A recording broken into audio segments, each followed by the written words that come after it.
Nanindigan si Senadora Grace Poe na kumpleto at walang mali sa naging proseso ng pagpasa ng 2025 national budget.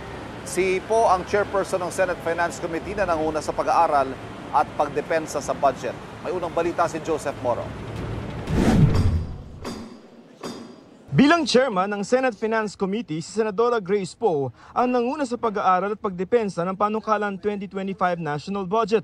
Si Poe pinanindigang walang milagro at walang maling nangyari sa pagpasa ng 2025 national budget. Sa kabila ito ng pagsabi ng ilang mambabatas kabilang na sina Davao City 3rd District Representative Isidro Ungab, Kabataan Party List Representative Raul Manuel at Senadora Amy Marcos na ang niratipikahang Bicameral Conference Committee report may mga blankong probisyon.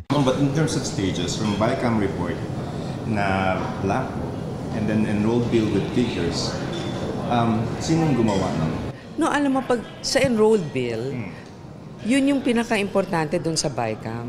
Wala namang blanco doon and all the totals have already been verified and in fact, nung na-enroll yon, wala namang blanco. Sa tama naman talaga yung sinabi din ni Senator Cheese, which should really be a reference. In fact, also the President has seen, wala naman kaming mga blanco dun sa na-enroll bill namin. Si Marikina Representative Stella Kimbo naman ang Vice Chairperson ng House Appropriations Committee nung ginagawa ang 2025 budget at acting chairman ngayon. Sinubukan namin siyang tanungin tungkol sa issue. Between the BICAM and then the enrolled, at what point did the figures come in?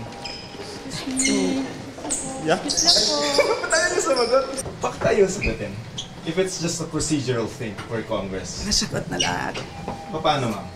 Sige po, let's wait na lang po sa... Na-explain na lahat. Ha? Na-explain na lahat. Si SP, na-explain na lahat. But ang issue is the BICAM. May mga kopya ng BICAM report na nakuha ang GMA Integrated News mula kina Ungab at Manuel. May nakuha din kami mula sa di nagpapangalang source sa Senado. Bagamat may pagkakaiba sa bilang at pwesto ng mga pirma, pare-pareho ang mga blanko ng mga ito. Ang BICAM report ang niratipikahan ng Kongreso para maging basihan ng enrolled bill at nang mapirmahan ng Pangulo naging General Appropriations Act o 2025 National Budget. Pero kung ikukumpara sa isa na batas na General Appropriations Act, ang mga blanko sa BICAM report ay napunan ng kabuang halagang di bababa sa 138.36 billion pesos. Pinakamalaki riyan ang budget para sa NIA kaugnay ng Agriculture and Fisheries Modernization Program. Blanco ito sa BICAM report pero nalagyan ng 56.4 billion pesos. Ang sabi ng mga komikosyong mambabatas na punan ng mga blanco sa enrolled bill pagkatapos nilang i-ratify ang BICAM report. Kaya tanong nila sino ang gumawa nito? From BICAM, ang nagda-draft, Senate or Congress for the enrolled bill? Both. Meron technical working group that actually consolidates both the reports of the House and the Senate. When we have completed the BICAM report and we submitted it as an enrolled bill, it was complete. Thank you. It's complete.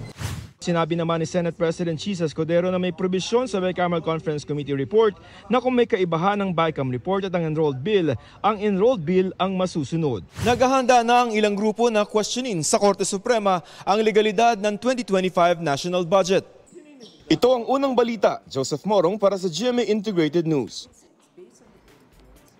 Kapuso, huwag magpapahuli sa latest news and updates. Mag-iuna ka sa balita at mag-subscribe sa YouTube channel ng GMA Integrated News.